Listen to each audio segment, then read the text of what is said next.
Chief justice صاحب آپ کو یہ فراڈ نظر نہیں آتا؟ عوام کے مینڈیٹ پہ ڈاکہ ڈالا گیا ہے، ریاست پر ڈاکہ ڈالا گیا ہے، یہ آپ کو نظر نہیں آتا؟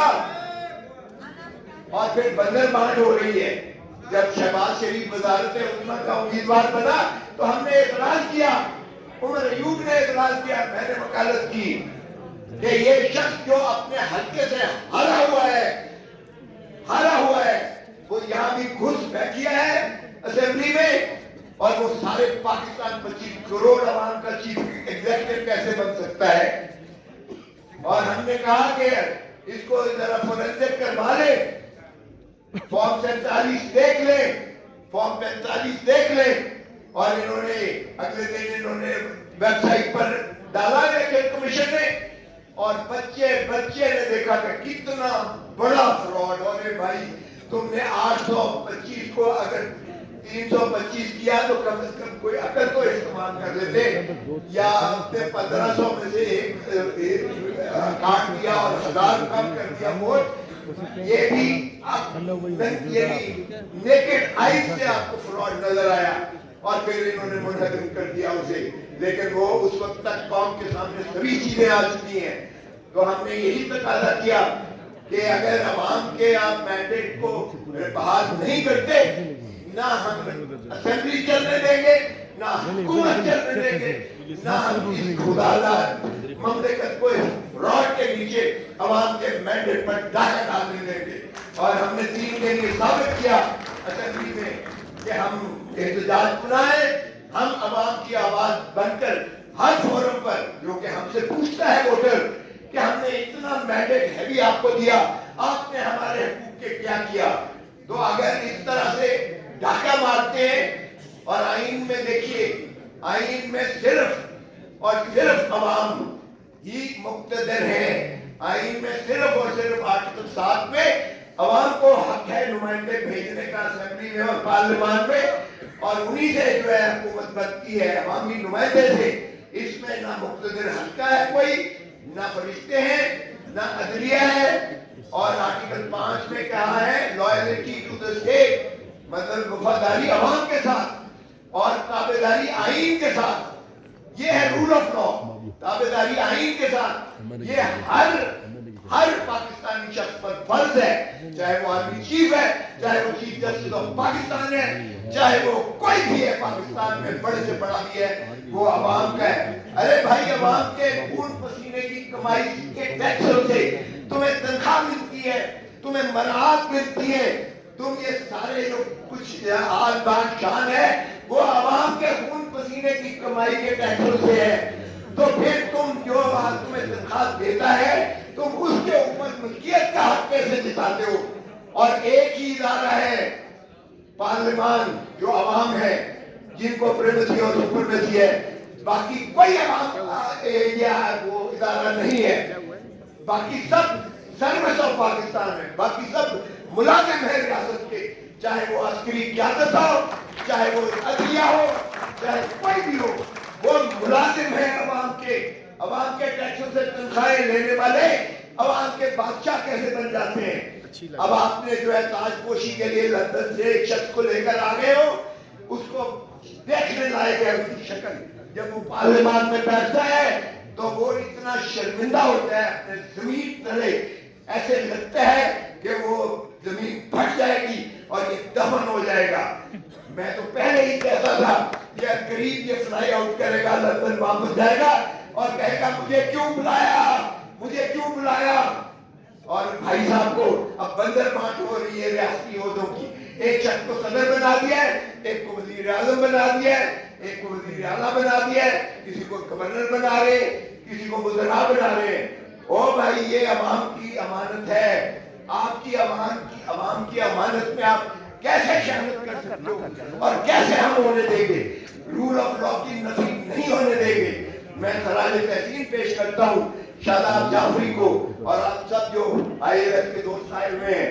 یہ موومنٹ اس سے زیادہ طاقتور ہونی چاہیے جو ہم نے عدلیہ کی بحالی کے لیے کرائی تھی۔ سب سے پہلے خون میرا پھٹا تھا، سر میرا پھٹا تھا اور خون مال کی سڑکوں پر گرا تھا۔